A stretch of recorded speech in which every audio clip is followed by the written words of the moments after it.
Hello students, ये video class 11th के chapter some basic concept of chemistry का second part है। इस वीडियो में हम पढ़ेंगे एटॉमिक एंड मॉलिक्यूलर मासेस के बारे में। सबसे पहले पढ़ते हैं एटॉमिक नंबर और एटॉमिक मास के बारे में। तो देखिए, ये एक एटम का स्ट्रक्चर है। इसके सेंटर यानी न्यूक्लियस में प्रोटॉन्स और न्यूट्रॉन्स रहते हैं और इसके ऑर्बिट यानी शेल में इलेक्ट्रॉन्स रिवॉल्व करते हैं। किसी भी एटम में इलेक्ट्रॉन्स पर नेगेटिव और प्रोटॉन्स पर पॉजिटिव चार्ज रहता है। तो जितना इलेक्ट्रॉन्स एक न्यूट्रल एटम में या फिर जितना प्रोटॉन्स एक एटम में होता है उसी को हम एटॉमिक नंबर कहते हैं। और जितना प्रोटॉन्स प्लस जितना न्यूट्रॉन एक एटम में होता है उसको हम एटॉमिक मास कहते हैं। तो एटॉमिक नंबर का फॉर्मूला हो जाएगा atomic number is equal to number of protons is equal to number of electrons. और एटॉमिक मास का फॉर्मूला हो जाएगा atomic mass is equal to number of protons plus number of neutrons. अब देखिए, ये एटॉमिक नंबर और atomic mass का table है अलग अलग एलिमेंट्स का। इसको याद जरूर कर लीजिएगा। अब चलिए एक एग्जांपल देखिए। हम नियॉन गैस का number of protons, electrons, neutrons और मास नंबर निकालना है। तो नंबर ऑफ प्रोटॉन्स इक्वल होता है एटॉमिक नंबर के, इसीलिए ये 10 हो जाएगा।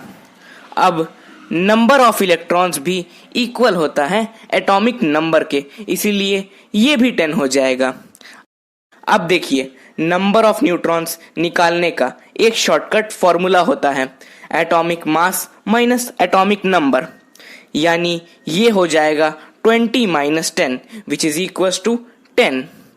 और मास नंबर तो आप लोग जानते ही होंगे, 20 होता है नियॉन गैस का। तो चलिए अब बात करते हैं रिप्रेजेंटेशंस ऑफ आयंस के बारे में। तो आयंस 2 टाइप्स के होते हैं, पॉजिटिव आयंस और नेगेटिव आयंस। अब ध्यान से सुनिए। पॉजिटिव आयंस तब होता है जब एलिमेंट इलेक्ट्रॉन्स लूज करता है, और नेगेटिव आयंस तब होता है जब एलिमेंट इलेक्ट्रॉन्स गेन करता है। इसको एक एग्जांपल से समझते हैं। देखिए, हमें नंबर ऑफ इलेक्ट्रॉन्स और प्रोटॉन्स निकालना है ऑक्सीजन -2 का। तो नंबर ऑफ इलेक्ट्रॉन्स ऑक्सीजन का होता है 8 और यहाँ पे 2 इलेक्ट्रॉन्स गेन कर रहा है, इसलिए +2 कर देंगे। तो ऑक्सीजन -2 का नंबर ऑफ इलेक्ट्रॉन्स हो जाएगा 10 और नंबर ऑफ प्रोटॉन्स 8 होगा, जैसा कि नॉर्मली होता है। तो चलिए अब बात करते हैं एवरेज एटॉमिक मास के बारे में। मान लीजिए कि किसी क्वेश्चन में 2 आइसोटोप्स का नेचुरल अबंडेंस दिया हुआ है, P1% और P2%, और उसका एटॉमिक मास दिया हुआ है M1 और M2। तो उसका एवरेज एटॉमिक मास हो जाएगा P1M1 प्लस P2M2 बाई 100, और यही इसका फॉर्मूला होता है। तो चलिए अब बात करते हैं मॉलिक्यूलर मास के बारे में।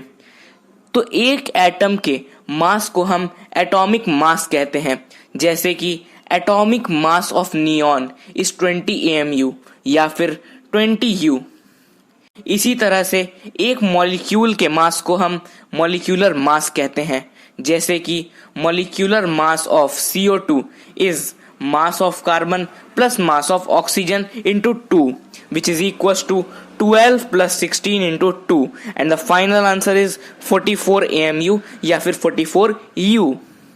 तो इन एग्जाम्पल्स को देख के आप समझ सकते हैं कि नियॉन एक एटम है और CO2 एक मॉलिक्यूल है, क्योंकि ये 2 एटम से मिल के बना हुआ है, और मल्टीपल एटम से मिलकर बने हुए सब्सटेंस को हम मॉलिक्यूल्स कहते हैं।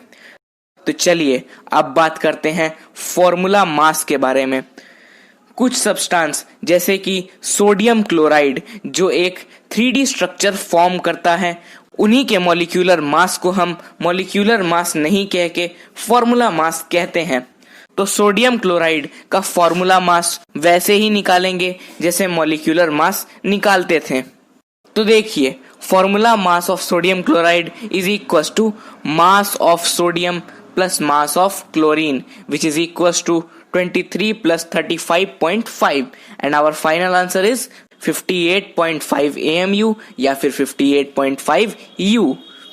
तो स्टूडेंट्स, ये था कि